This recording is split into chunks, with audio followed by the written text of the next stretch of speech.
je viens, et Ouest France en a fait largement état, de publier un rapport sur la dématérialisation des services publics et les conséquences que cette dématérialisation pourrait avoir sur l'égalité, ou plus exactement provoquer l'inégalité d'accès aux services publics.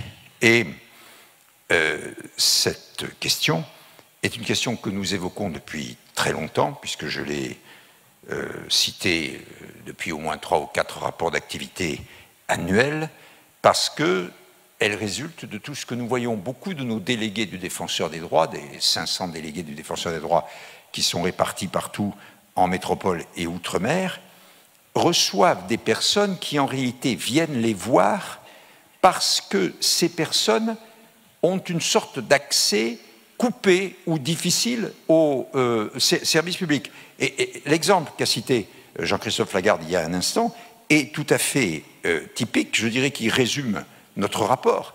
Il a très bien posé la situation, suppression de ce service public physique, plus de guichets, plus de personnes physiquement présentes, et utilisation des nouvelles technologies.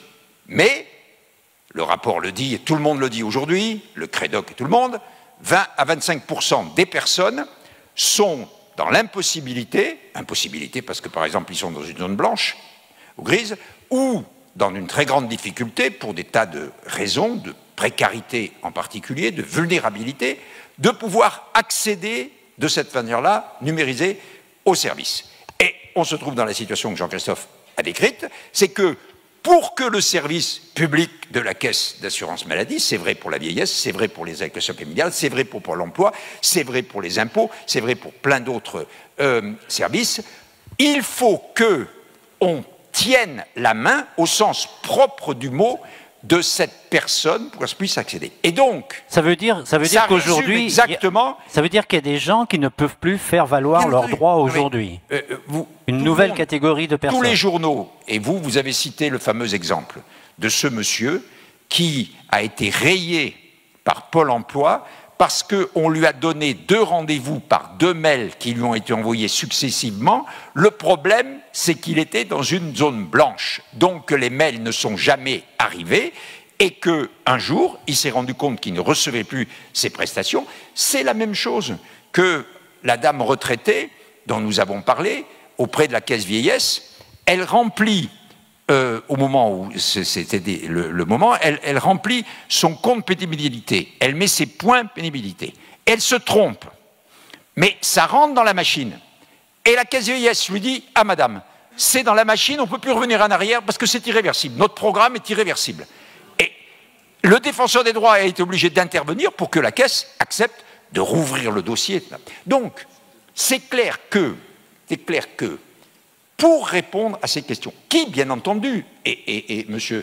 Berberian a très bien dit les choses, c'est-à-dire que d'une part, la dématérialisation, c'est très bien pour toutes les personnes qui vivent dans les zones rurales ou semi-rurales. Parce que c'est clair que ça abolit les distances, par définition, et ça met les services à disposition virtuellement.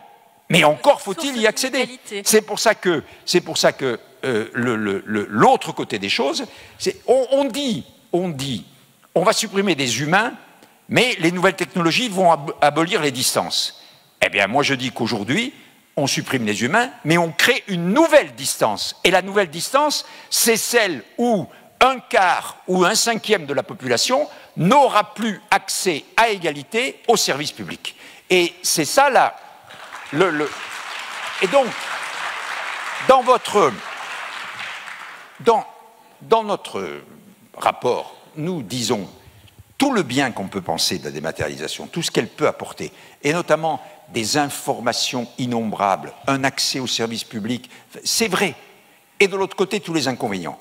Et on propose 3 choses principales.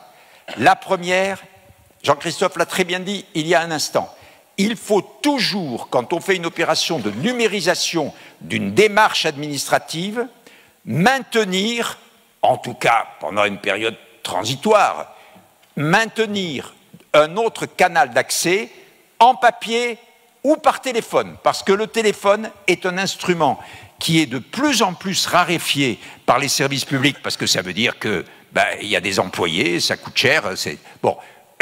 Alors que beaucoup de personnes, et notamment les personnes qui sont les plus démunies, ont avec le téléphone une relation qui est facile, parce que quand on téléphone, on peut poser une question, avoir une réponse, et redemander, etc.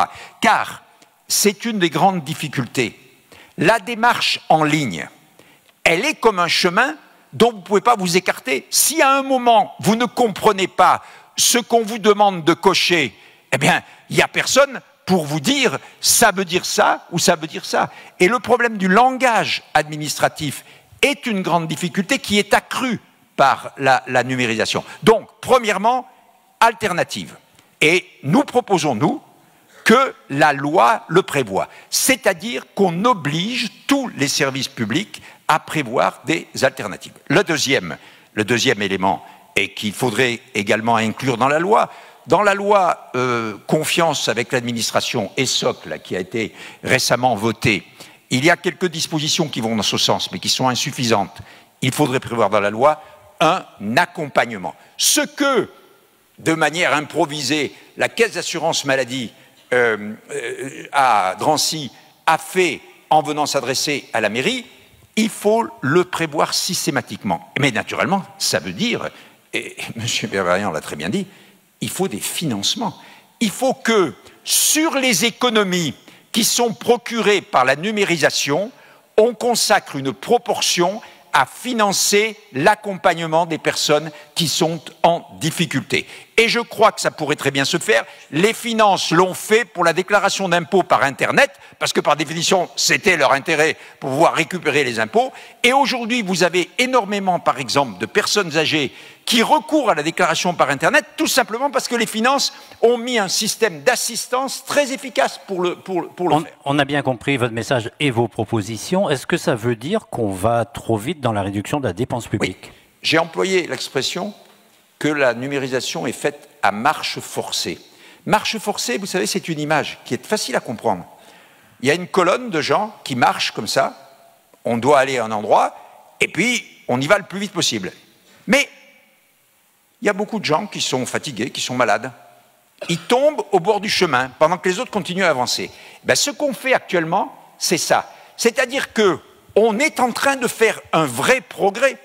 On avance, mais en même temps, on laisse des gens tomber sur le bord du chemin. Et ça, il est clair que, la République ne peut pas le permettre, et puis que d'autre part, le principe d'égalité devant les services publics l'interdit absolument. Et en particulier, nous sommes allés, par exemple, travailler avec la Cour des comptes, qui va publier prochainement un rapport. C'est un élu d'ailleurs de la Savoie, Michel Bouvard, qui est maintenant à la Cour des comptes, qui mène cette affaire. C'est sur la question des services publics dans les zones rurales. Vous avez vous-même, je pense, Monsieur le Président, été auditionné.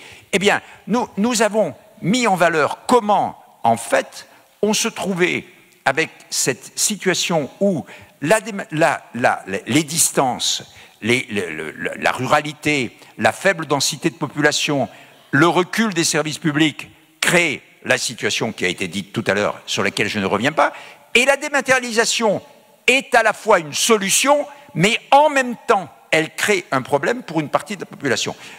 J'ai cité à la Cour des comptes, simplement pour dire que ce que dit M. Berberian est complètement...